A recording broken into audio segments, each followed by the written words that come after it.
आतापर्यंत अजित पवारांनी कुठली जबाबदारीच घेतली ना त्या प्रकरणात. फक्त त्यांनी धस साहेबांना खुणवलं, डोळा डोळा डोळा. म्हणजे ते काय खुणवत होते ते मला काय माहीत नाही, त्यांचा उद्देश काय होता हे मला माहीत नाही. का मी समोर बसलेलो होतो, ते माझ्या समोर बसलेले होते. धस असे तिरके भाषण करत होते. धसचं भाषण का थांबलं म्हणून मी धसकडे बघितलं आणि धस कुठे बघतोय असं बघितलं तर सुरेश धस आणि ते एकमेकांकडे बघत होते आणि ते असे खुणवत होते, डोळा डोळा डोळा.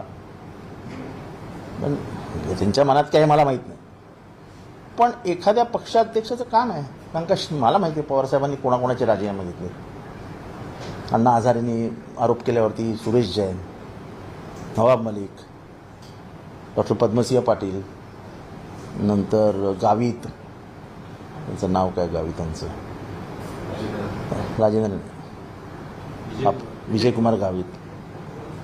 तेव्हा इतका गंभीर आरोप पक्षातल्या एका झाल्यानंतर पक्षाध्यक्षाचं काम आहे. मुख्यमंत्री ठीक आहे, मुख्यमंत्र्यांचं आहे, पण पक्ष सांगेल तर मुख्यमंत्री काही करू शकतील ना.